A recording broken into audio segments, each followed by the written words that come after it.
I'm blind taste testing 96 different branded lagers that I've picked up locally to me. I'm currently in round 1, which is the group stage. The beers have all been divided into groups of 6, and I'm blind taste testing them and putting 2 through from each group. In the last video, I done group A and B. This video, I'm looking at C and D. On to round C here, and just going to jump straight in on A. A is definitely on the pale side, but pale towards golden, not towards straw. It looks to have a decent head on it. Let's get a sniff. Yep, that's got a nice malty grain nose to it. I would say, yeah, that smells really good. Right, let's get it on taste.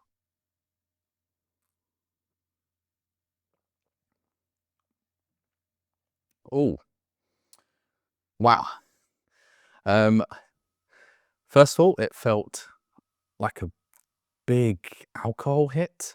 Not sure why. I'm not sure what the highest ABV actually is on these that I've got. None of them are the super strength, you know, tram juice stuff.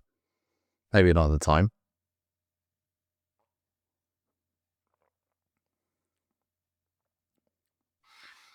Yeah. The malt on that is slightly like a burnt malt. But I'm not saying it's a burnt taste coming through, but it just doesn't feel entirely right. Good nose. Unfortunately, body-wise, I mean, not much on the carbonation. The body is decent, but the flavour, it's just the overall flavour that goes through, a bit grainy, and yeah, not one that I would say is sessionable. All right, let's get on to B. B is looking much more paler, so yeah, this is very pale, going towards the straw side. Good carbonation, good head on it. Oh, very light on the nose. Very light on the nose. It has a light biscuit nose. Okay, let's get in on the taste.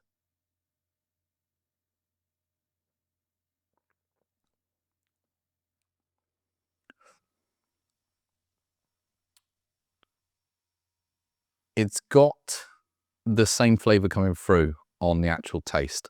So again, I said it's a light biscuit on the nose, it's a light biscuit on the taste that comes over.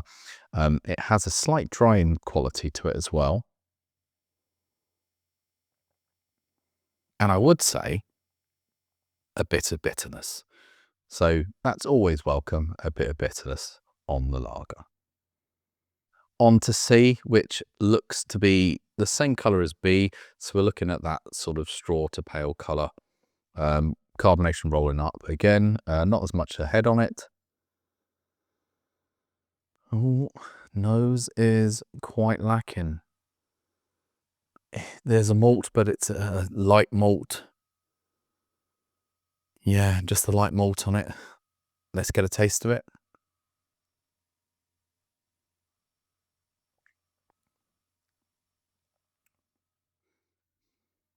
So carbonation is medium to high, rolls around the tongue, brings around with it the malt flavour that's there, but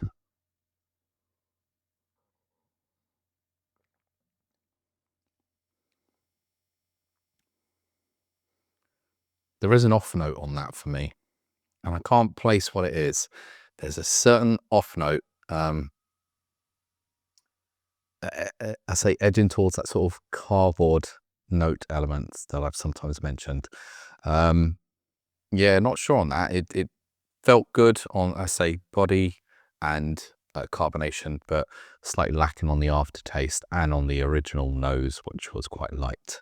Okay, we're going up in colour again now. So we've got a more darker colour like A. I think this is slightly darker than A. The only thing is this seems to be one of the only ones where the head hasn't retained itself. There is light carbonation coming up from these nucleated base glasses, but not much head. It could be the pour, could be the glass, could be the beer. Who knows? Let's have a whiff of it. Ooh. Immediate thoughts from that. It smells a bit like a Euro lager. And there is a ever so faint skunkiness to it as well. It's not massive. There is a malt nose with a slight skunk.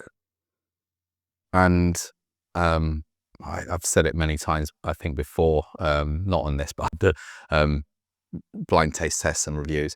When I say skunk, it generally is like the hops inside have been light struck, so they stored the beers in clear glass bottles or green bottles. Generally it should be brown bottles or cans to stop the skunking. So one of the most famous ones for skunking I tend to find is like Heineken and Beck's. But let's get in and taste this.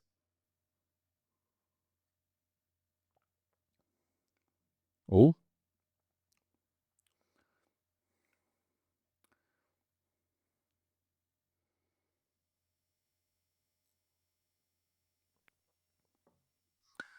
I mean, there's zero life in that beer. There is no carbonation, no body, and it has a medicinal style taste to that malt.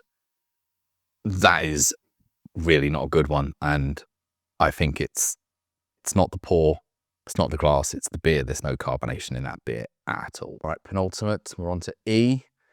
Again, it's going slightly paler, so this is in line with B and C here, so we're looking more on the straw spectrum there. The nose does give off a light malty nose to it. All of these ones seem to be lacking so far really in actual nose, so I'm hoping that's not me and it's actually the beers at this stage. Taste wise, let's get in.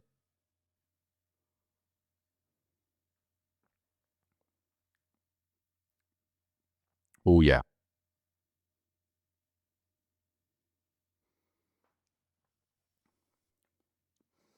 Immediately, good carbonation. The body is a good body on that, so that's a medium to full body coming through, so very tasty. The malt is there, but what's also interesting is there is some hops. So there is hops on that, let them roll over, and it's a very easy drink. So it's very easy to drink that one. Tastes decent. Final one, F here. Like D, it seems to be lacking in head retention. It is a similar color to D. Let's get a whiff of the nose.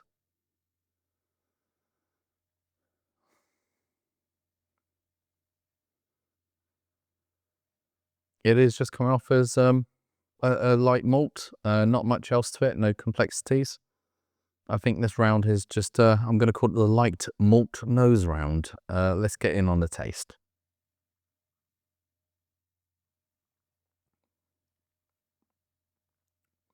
Good carbonation on that. Rolled over the tongue. The body was low to medium. There wasn't too much of the actual body when drinking. It did roll over a nice malty tone.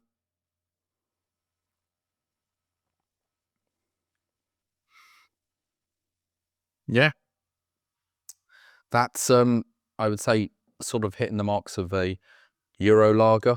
It's malty, it's good carbonation, and it's actually, you know, imparting decentness. There's a light hop bitterness at the end as well. That's what you're sort of expecting from these. Right, I'm going to do the quick taste again offline. After the retaste, I'm going to just reiterate, D is like, oh, horrible. D, whatever that is terrible. Terrible beer, the worst one I've had so far. I'm going to put through in second place E. It is easy to drink. It meets all the sort of lager qualities I'd be expecting, and it also has a hop note to it, so it adds something to it. But I'm going to put it in second place, mainly because in first place, I'm going to put F. F is, I wouldn't say I personally would choose it as being higher, but it's hitting all the Euro lager notes bang on. And against this field here, they've all been low malt noses. This one's had a decent nose, decent malt profile, decent hop. Everything has been decent for it. This one does have slight edge with hops added on it, as in it's given like a citronous to it. But yeah, I'm going to pick this one over the top, just going for more traditional style lager tasting on this. So F first, E second. Welcome to Group D. Let's get straight in with A over here. Okay, so we have I would say when holding directly up to the light and then turning away from the light, it's definitely going pale to golden. So this is going towards a golden color. Nose-wise,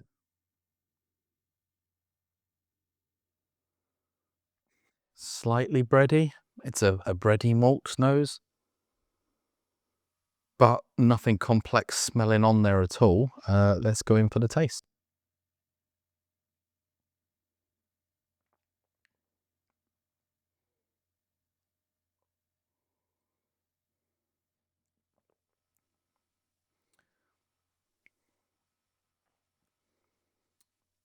Medium carbonation, so means a good carbonation level. The malt is there. It is a, like I said, sort of bready malt that's coming over. And the body, though, feels lacking slightly, but a decent malt kick with it. And there was a slight bitterness on it. I wouldn't say there was much on the bitterness level.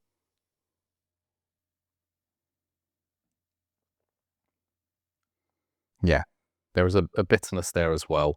Not massive on the bitterness, though. Time for B. B is looking paler, definitely. We're looking pale going in straw colour. Good head on it.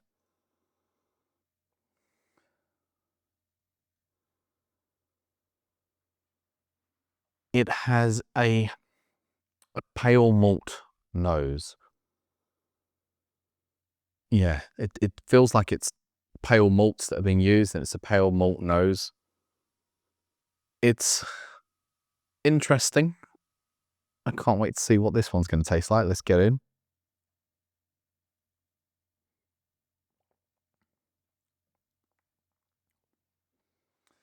Oh, as I suspected, there's not enough malt taste on that one. Carbonation, amazing.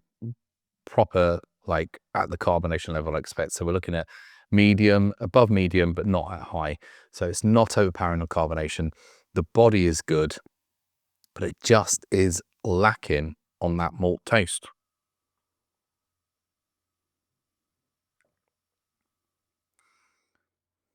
It does have a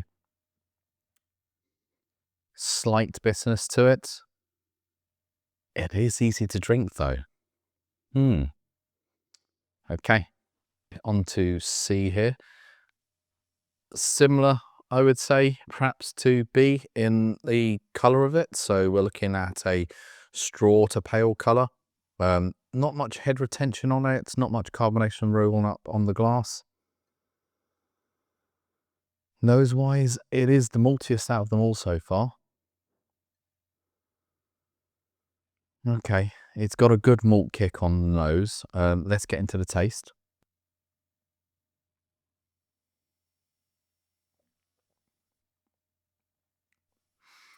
Again, really good carbonation on that one. So good carbonation. It's not quite at the level of what B is, but the carbonation level is medium. The body feels very thin though. It disappears quickly, but it is malty. So there's a good malt taste that comes over.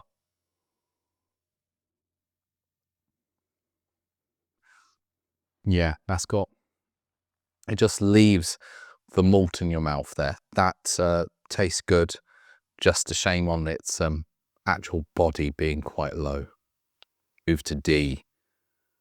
Again, we're looking more on the straw spectrum here with this one. It looks very, very light.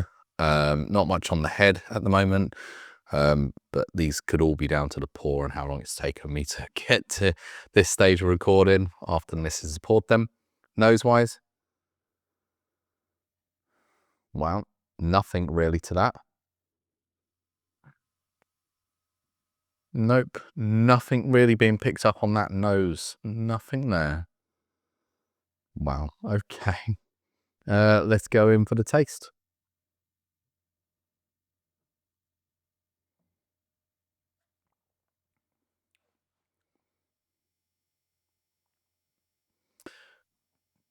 Decent carbonation again. It's just below sort of where, if we're ranking them, this is the highest, this is medium, and then this is just beneath that. So it's got a decent carbonation level. It's very crisp and clean on the finish, but there's not, again, too much on the body with it. So it's very light feeling, but it's crisp and clean. And it does have a slight breadiness at the end in the mouth in the aftertaste.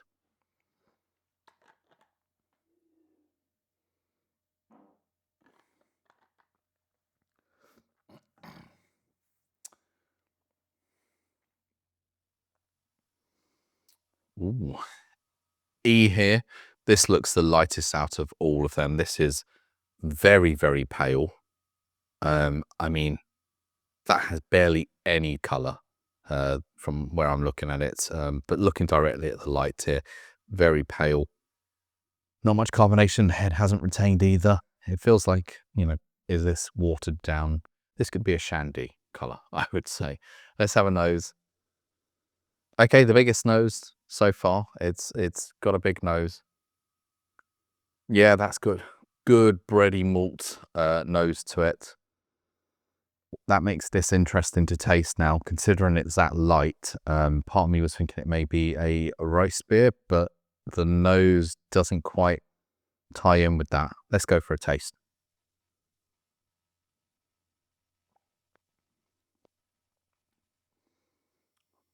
Carbonation level wise, we're looking at the same as B. This is medium to high on the carbonation.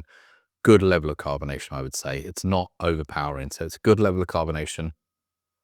Very, very clean, very clean.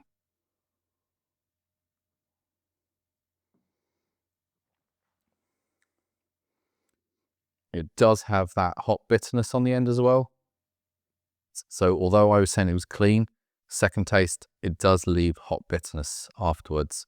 But yeah, that's different than what I was perhaps expecting from first glance, but don't always judge by looks at that stage. That's why nose comes in. Best nose out of all of these so far. And lastly, on to F here. So this is one of the darker ones that we've got on here. This is going towards the golden color. Again, not much head retention on any of these, unfortunately.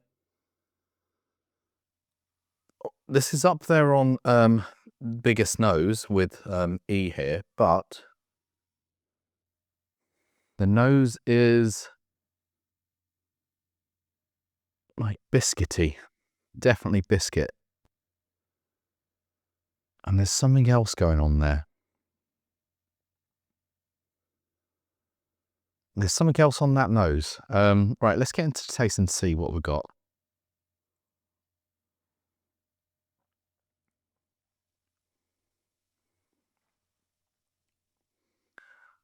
Very clean, bit of sweetness, very light, not much carbonation at all on that. So it's very low carbonation level.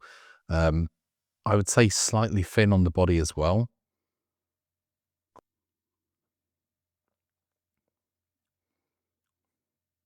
It just doesn't taste malty at all. So there's no malt on that.